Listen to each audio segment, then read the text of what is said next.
வாங்க, இன்னைக்கு வந்து மட்டன் குழம்பு தான் நம்ம செய்ய போறோம். 1/2 கிலோ மட்டன் தான் இன்னைக்கு செய்ய போறோம். மட்டன் குழம்புக்கு நல்லெண்ணெய், அளவான நல்லெண்ணெய், கருவேப்பிலை, இஞ்சி பூண்டு பேஸ்ட், 1/2 கிலோ மட்டன், மஞ்சத்தூள், அளவான கல்லுப்பு, ராதுசோட கறித்தூள் 3 ஸ்பூன்,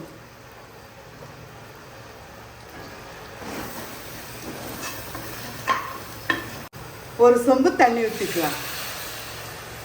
இப்போ இந்த குழம்பு கொதிக்கிறதுக்குள்ள நம்ம வந்து அதுக்கு தேவையான வெங்காயம் தக்காளி வதக்கலாம். Refined oil.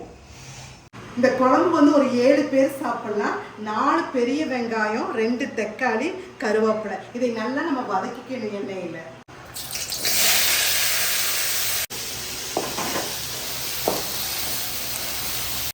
ஒரு சில்லு தேங்காய் இதை போட்டு நான் நைஸாக அரைச்சி எடுத்துக்கோங்க.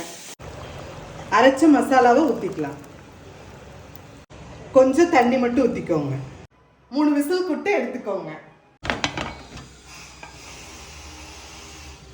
டேஸ்ட்டுக்கு மேலால் கொத்தமல்லி தழை மலைச்சாரல் மாதிரி தூவிடலாம். இது வந்து நல்ல டேஸ்ட்டாக இருக்குது. இதே மாதிரி மட்டன் குழம்பு நீங்கள் செஞ்சு பாருங்கள், சுவைச்சு பாருங்கள்.